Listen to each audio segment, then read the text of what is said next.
shalom, chers internautes et téléspectateurs de la chaîne PPT TV. C'est un heureux moment pour nous de partage renouvelé à l'occasion de la célébration de l'année civile 2025 qui s'offre bienveillamment à nous. C'est un gage de l'amour divin et effectivement, à l'occasion de cette entrée nouvelle en cette nouvelle année 2025, nous osons espérer que la transition s'est très bien passée entre 2024 et 2025 en cette nouvelle année civile. Pour ceux à qui le Seigneur a bien voulu donner une nouvelle occasion, une nouvelle année de grâce, de partage parmi les vivants sur la terre. Et c'est ainsi que, mesdames et messieurs, vous vous rappelez que c'est notre programme à l'école du sabbat. Et à l'école du sabbat, c'est l'étude de la parole de Dieu à travers un guide trimestriel. Et nous vous l'avions annoncé la semaine dernière, hein, à la dernière semaine du trimestre 2024. Nous vous avons dit que nous parlerons pendant ce premier trimestre de l'an 2025 de l'amour et de la justice de Dieu. Et cet amour a prévalu tellement sur nous que nous qui sommes vivants, nous aurons beaucoup encore de choses à apprendre de ce que c'est que l'amour et la justice de Dieu tout au long de ce trimestre. La première leçon de ce guide trimestriel 2025 a pour titre l'amour divin inconditionnel. Qu'est-ce que c'est que l'amour divin? Pourquoi le terme inconditionnel? Nous allons aborder cette étude avec nos deux panélistes. Bonjour frère Janvier. Bonjour, bonjour madame. Heureuse année 2025. Vraiment, nous louons Dieu. Vraiment, c'est une grâce. Alors, et nous avons un autre invité qui a souvent de passage parmi nous de temps à autre. C'est le frère Alfred. Bonjour Alfred. Bonjour Madame Florence. Meilleurs vœux 2025. Merci pareillement, que Dieu nous aide afin d'affronter cette année avec joie. Amen. Voilà, donc merci. Avant donc d'entrer en profondeur dans l'étude de cette première leçon du premier trimestre 2025, nous allons demander au frère Janvier de nous unir dans la prière. Du haut des cieux, notre Père, merci encore de nous accorder cette opportunité, cette chance d'atteindre cette année 2025. Tu voulais que nous puissions encore l'atteindre tout en étudiant cette nouvelle leçon. Ô Dieu, apprends-nous encore à parler de ce qui vient de toi et utilise-nous seulement comme des outils pour transmettre ton message. Au nom de Jésus, Amen. Amen. L'amour et la justice de Dieu, la grande thématique de ce premier trimestre de l'an 2025 et la première leçon de cette semaine qui va du 25-28 décembre au 3 janvier, tel que nous y sommes cette semaine, alors que nous engageons la nouvelle année 2025, la leçon a pour titre « L'amour inconditionnel de Dieu ». Le verset des mémoires nous est tiré du livre d'Osée, chapitre 14, le verset 4.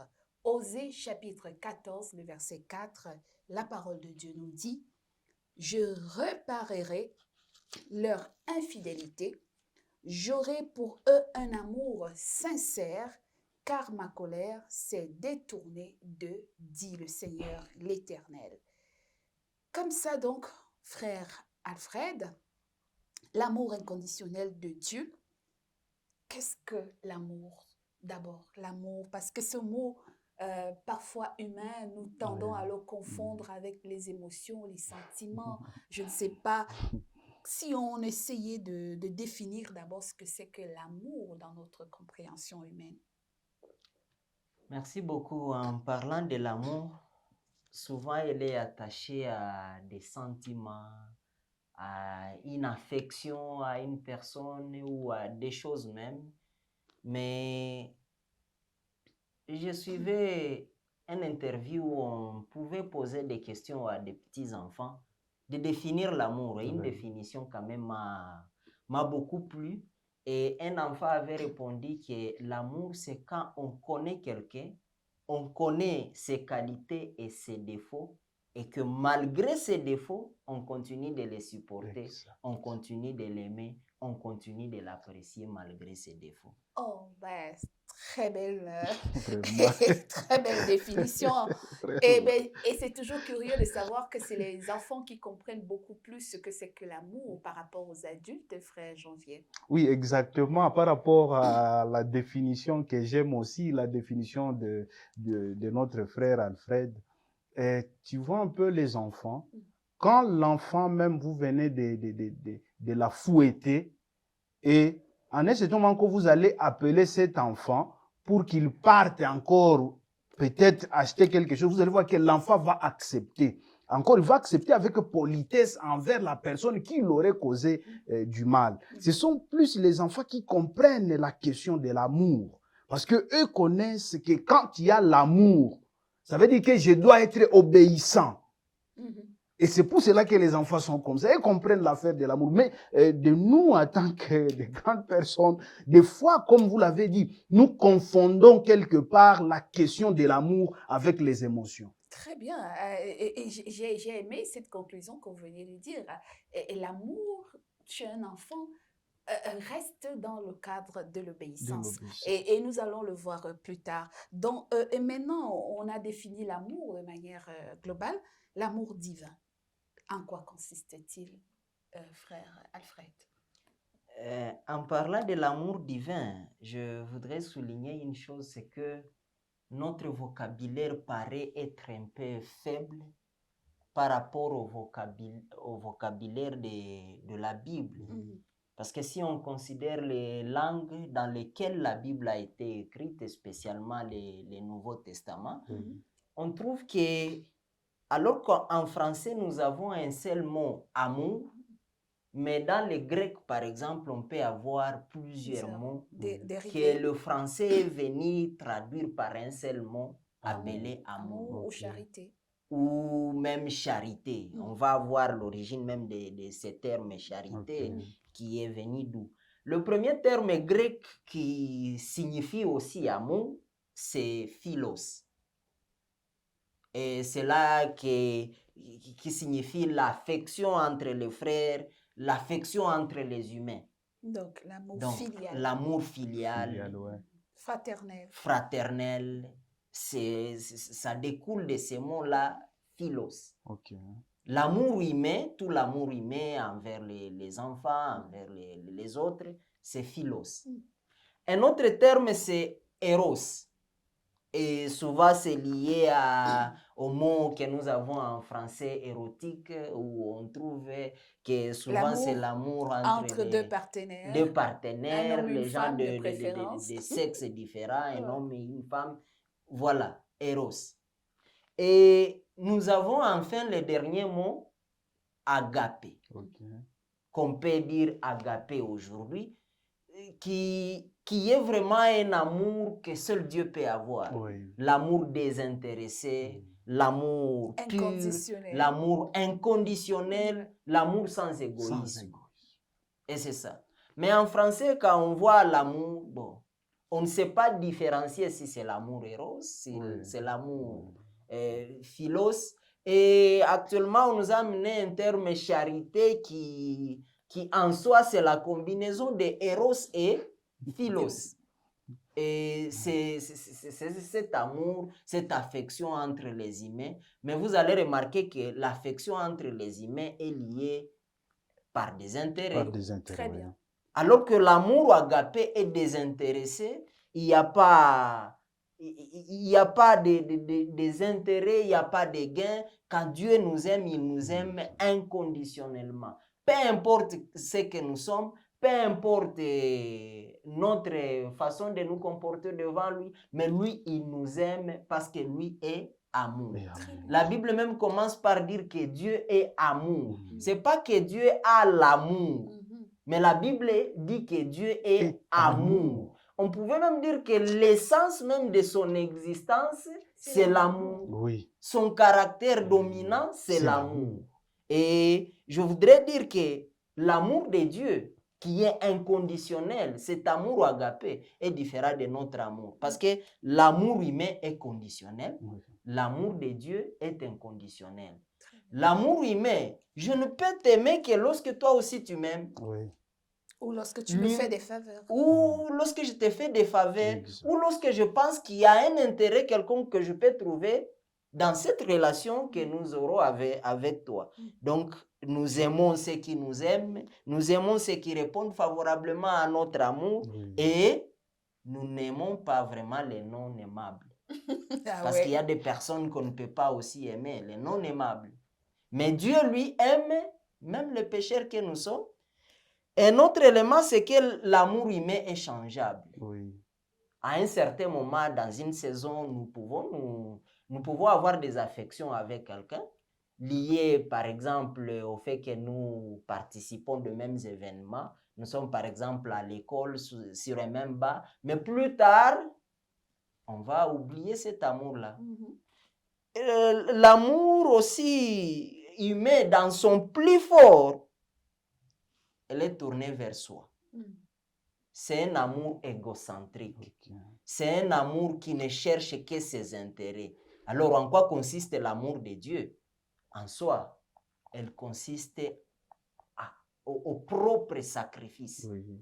C'est un amour qui se sacrifie, c'est un amour qui aime inconditionnellement, qui ne vise pas d'intérêt, qui est libéral pour tout le monde. Merci beaucoup pour cette grande ouverture Vraiment. sur l'amour dans son sens général.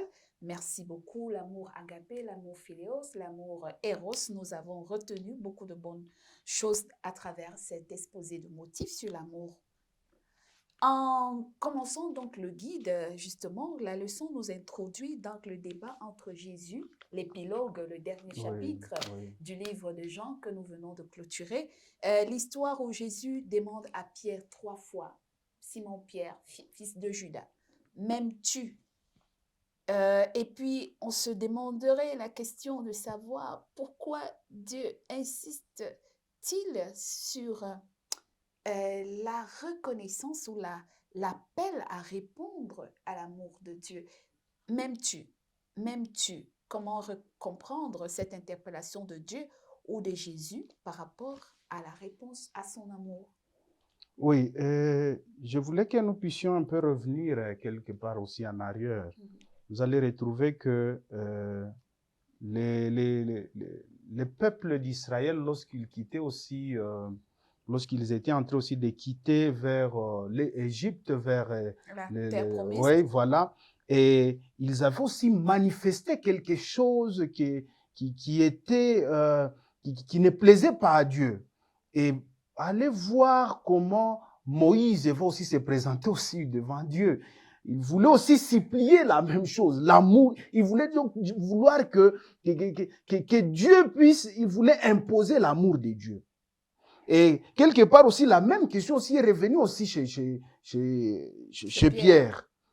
Alors, Jésus voulait que chaque fois que nous comprenions d'abord qu'est-ce l'amour de Dieu. Parce que quand il y a l'amour de Dieu, comme le frère l'a dit, l'amour de Dieu n'a pas de condition. C'est inconditionnel. Dieu, lui, nous aime sans condition.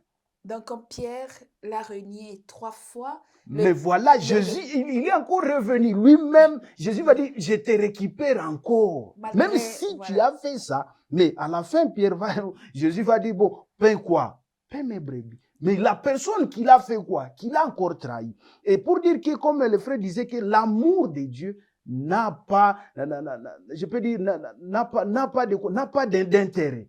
C'est-à-dire que même si la personne m'a fait du mal, ce n'est pas c'est-à-dire que je dois les rejeter. Et c'était la même chose avec le peuple d'Israël. Dieu va juger encore mieux de faire quoi? De conduire encore ce peuple. Même si ce peuple s'est fabriqué un veau, mais je vais toujours continuer à faire quoi? À la dire. À le soutenir, à l'accompagner. Alors, frère Alfred, si Dieu nous posait cette question, m'aimes-tu? Quelle pourrait être ma réponse aujourd'hui? M'aimes-tu? C'est quoi aimer Dieu véritablement? On a un souci actuellement parce que tout le monde pense aimer Dieu. Et c'est ça le souci que nous avons actuellement. Mais en soi, lorsque Dieu nous pose cette question, m'aimes-tu? Et bien que Dieu ait un amour inconditionnel, lui-même il est amour et il a cet amour inconditionnel, il ne nous impose pas une réponse à son amour. Il nous laisse le libre choix. C'est volontiers que nous pouvons aussi accepter que nous l'aimons. Mais je voudrais souligner aussi que lorsque nous disons que nous aimons Dieu, la Bible dit quelque part que comment peux-tu dire que tu aimes Dieu alors que tu n'aimes pas ton frère qui est à côté de toi? Voyez-vous que lorsqu'on aime Dieu, notre réponse à l'amour de Dieu serait aussi d'aimer nos semblables qui sont à côté de nous, qui sont aussi l'image de Dieu. Et est-ce pour cela que Jésus va dire à Pierre à chaque fois, paie mes brebis? Donc, l'amour de Dieu conduit à l'action. Voilà. Évidemment. D'aimer le prochain. Évidemment. Paître le brebis pour Pierre, c'est-à-dire prendre soin de tout ce que Dieu aime. Donc, il ne va pas croiser seulement les bras en complaisant qu'il aime Dieu. Et voilà. Il sert Dieu sans prendre soin des autres. Et si vous me permettez de revenir un peu chez Pierre, regardez l'amour que Dieu a prouvé à Pierre. La personne qui venait de renier Jésus, mais Jésus continue quand même à l'aimer. Jésus le cherche. C'est parce qu'on n'a pas de temps pour interroger le livre de Marc. Mais dans Marc 16, on trouve que quand l'ange est apparu à Marie, lui a laissé un message, va dire à mes disciples et à Pierre. C'est comme si on disait aux disciples, dans la globalité, Pierre lui aussi fait partie des disciples, mais lui pouvait dire, mais moi je l'ai déjà renié, peut-être que lui aussi ne m'aime plus. Mais Jésus a pris soin de dire à Pierre aussi. Et il lui dit, la personne qui l'avait renié, il lui dit, est-ce que tu m'aimes? Pierre répond oui. Est-ce que tu m'aimes? À 3 reprises. Mais c'est comme si Pierre est fâché, mais on lui dit, pour me prouver que tu m'aimes, paie mes brebis. Prends soin de tes semblables. Ne te complaise pas seulement que tu m'aimes alors que tu ne prends pas soin de mes semblables. C'est très bien dit, c'est très bien dit. L'amour de Dieu, c'est l'amour du prochain. Et finalement, on finit par comprendre le message de Jésus lorsqu'il disait que les 2 commandements se rassemblent. Quand on lui demande des 10 commandements, quel est le plus grand? Jésus de dire, aime ton Dieu de tout ton cœur. Mais il y a un second, il ne dit pas qu'il est différent, mais qui lui est semblable. Aime ton prochain comme toi-même. Donc, l'amour pour Dieu et vers Dieu ou envers Dieu ne peut se défaire de l'amour envers son prochain. Et cet amour conduit à l'action pour le bien-être de ceux qui sont autour de nous. Alors, le vêtement de noces et l'appel à choisir ou à rejeter l'amour de Dieu, qu'est-ce qu'on y retient? Oui, merci. Il y a une chose que nous devons comprendre.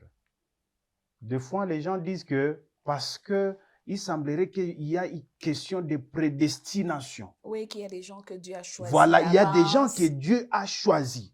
Mais comprenez qu'à travers ça, à travers cette histoire-là, nous allons comprendre qu'il y a des gens qui acceptent l'appel de Jésus. Oui, et ils adhèrent au principe de Jésus. Mais il y a aussi ceux qui vont accepter, mais quand ils entrent, ils ne veulent pas aussi se soumettre au principe de Dieu. Et ce sont ces gens-là qu'on rejette.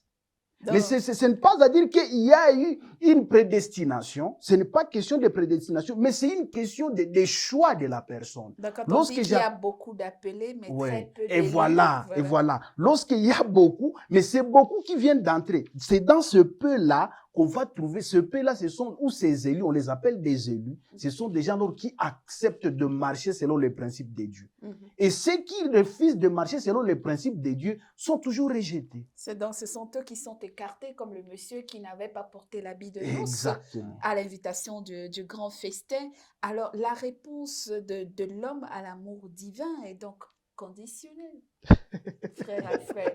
L'homme, lui, il aime, mais il doit prouver les preuves de son amour à Dieu. Et évidemment, en fait, c'est Dieu qui, la Bible dit que c'est Dieu qui fait tout en tous. Que nous parvenions à répondre favorablement à l'amour de Dieu, c'est le laisser lui-même travailler en nous. C'est-à-dire que même en réponse à son amour, les actes que nous ferons, même pour prendre soin de nos semblables, pour prouver l'amour que nous avons envers Dieu, c'est lui-même qui les fera en nous. Il faut que le Saint-Esprit prenne place en nous pour que nous puissions réellement aimer Dieu. Alors, merci. Je voulais clôturer avec 2 questions essentielles. L'importance de la croix dans l'amour divin. Oui. Et puis, pourquoi parler que Dieu est amour face à tant de douleurs et de souffrances et de méchanceté autour de nous? C'est les deux dernières questions, frère Janvier. Oui, si nous lisons même Jean chapitre 3, le verset 16, ça montre que le fait, cet amour inconditionnel de Dieu, comme le frère Alfred est en train de dire, Dieu est amour et lui-même est l'amour. Et comme lui-même a l'amour et l'amour, et cet amour-là est inconditionnel, il va l'éprouver par livrer son fils unique, Voilà. qui va mourir sur la croix uniquement pour que tous ces mondes que vous refusiez ces Jésus-là, que vous acceptiez ces Jésus-là, lui a été envoyé par Dieu pour mourir, Pour sauver l'humanité. pour sauver l'humanité. Et alors, si quelque part on nous parle alors de quoi, avec la question que vous avez juste lancée par rapport à l'amour divin. Pour Dieu est amour, mais on voit tant de souffrances, de douleurs, en fait, de méchanceté. Notre Dieu est toujours au contrôle de tout. Et une fois, on se laisse guider, comme le frère Alfred disait, une fois je dis que je suis l'amour, je suis dans l'amour, et il y a un verset qui dit, si vous demeurez dans l'amour, c'est-à-dire que Dieu lui-même aussi va demeurer en vous. C'est-à-dire, pendant ces temps, les temps difficiles que nous traversons, mais comprenez que lui-même l'avait dit, je serai toujours avec vous jusqu'à. Pour dire que même si nous traversons comme ça, mais Christ est toujours là, parce que lui est amour. D'accord. L'histoire de justement cet amour, la croix et l'amour inconditionnel de Dieu qui va sauver l'homme. Et on a même utilisé l'image du prophète Osée, à qui Dieu va demander de reprendre une femme prostituée à plusieurs reprises alors qu'elle trompe son mari. Il n'y a pas beaucoup d'hommes qui soient prêts aujourd'hui à accepter une femme prostituée qui le trompe et qui revienne. À chaque fois, Dieu dit va la reprendre. Donc, l'amour inconditionnel de Dieu pour l'humain, comment le comprendre que Dieu nous aime alors que nous vivons la souffrance, la douleur et la méchanceté autour de nous, la cruauté telle qu'on le voit aujourd'hui? Madame, je voudrais aborder cette question dans le sens du grand conflit. Oui. En fait, Dieu qui est amour, il n'a pas créé la souffrance. Très bien. Mais en soi, lorsqu'il a créé l'homme en le plaçant même dans les jardins d'Éden, il voudrait qu'un homme vive longtemps, éternellement, et une vie aussi heureuse. Mais à cause du péché, l'homme se plongeait lui-même dans la souffrance. C'est-à-dire que notre souffrance à nous-mêmes, c'est nous-mêmes qui l'avons attirée, ce n'est pas Dieu. Oui. Mais Dieu fait de son mieux pour nous enlever dans cette souffrance. Et l'une des façons dans laquelle il agit, c'est de nous tendre sa main, son amour. Malgré nos Moi, iniquités. je vous aime malgré vos iniquités. Vous voyez le verset de Osée qu'on a lu, le verset de mémoire. La Bible dit, je réparerai leur infidélité. Vous voyez que c'est à cause de notre infidélité qu'il y a même des choses à réparer. À cause de notre infidélité, à cause de notre péché, qu'il y a la souffrance. Et Dieu, lui qui a un amour inconditionnel, il va se dire, je vais donner mon fils pour mourir à cause de ces gens. Je voudrais, permettez-moi de lire un verset dans Romains 5, le verset 6. Il est dit, car lorsque nous étions encore sans force, Christ, au temps marqué, est mort pour des impies.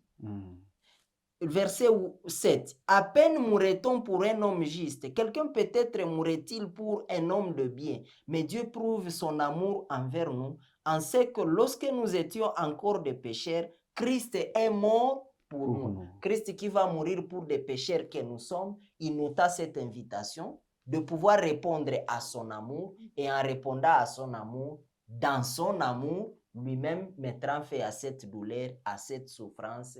Il résoudra les problèmes, il réparera les torts de nos infidélités et il nous promet qu'il aura pour nous un amour sincère. Amen. Merci. Donc, nous l'avions compris et nous espérions que vous aussi, vous l'avez compris, l'amour divin, un amour inconditionnel, un amour sincère qui nous aime malgré toutes nos infidélités. Ah, Il nous arrive de supporter très mal les déceptions vis-à-vis de l'homme. Un collègue peut nous décevoir, une épouse, un conjoint, un enfant, un parent, je ne sais pas qui, un patron nous déçoit et jamais l'humain décevra toujours. Mais lui, Dieu, il est présent et son Amen. amour est inconditionnel. Il nous aime malgré tout ce que nous faisons de bien ou en mal, hein, mais il est là, il est toujours prêt à nous tendre la main pour nous ramener à lui, pour que nous vivions dans la grâce de son amour inconditionnel, Amen. un amour sincère. Merci d'avoir partagé avec nous ces moments de partage. Nous espérions que vous avez aimé. Alors, si vous avez aimé, laissez-nous votre commentaire, likez, partagez autour de vous et surtout, abonnez-vous. Merci et meilleurs vœux encore 2025. Meilleurs vœux à notre technicien Ephraim Grec. Et pour conclure cette thématique très riche de l'amour de Dieu, il a demandé à Pierre à la fin, paie mes brebis, mais comment donc rendre témoignage de ce que nous pouvons également être ceux qui paient les brebis du Seigneur, c'est l'obéissance au commandement de Dieu. Dans Jean chapitre 14, le verset 21, la parole de Dieu nous dit, celui qui a mes commandements et qui les garde, c'est celui qui m'aime, et celui qui m'aime sera aimé de mon Père, je l'aimerai et je me manifesterai à lui. Et pour finir, dans Jean 14, le verset 23, Jésus rapplique encore en disant, si quelqu'un m'aime, il gardera ma parole et mon Père l'aimera et nous viendrons à lui et nous ferons notre demeure chez lui. Donc l'amour de Dieu, bien qu'inconditionnel, et pour y entrer et pour y jouir, il nous demande de l'aimer en restant obéissant, comme le frère Janvier l'avait dit et comme le frère Alfred l'a dit en conclusion. Nous allons demander donc au frère Alfred de nous bénir par la prière. Prions le Seigneur. Seigneur notre Dieu, notre Père, tu as promis que quand tu seras élevé, tu attireras plusieurs à toi. Amen. Permets que par ta grâce, alors que nous venons de parler de ta parole, que tout celui qui l'entendra soit attiré à toi, Amen. pour que par ton amour, il vive dans ton amour et il puisse aimer ses semblables et qu'il garde tes commandements au nom de Jésus notre Sauveur. Amen. Amen. Bonne année 2025. Au revoir.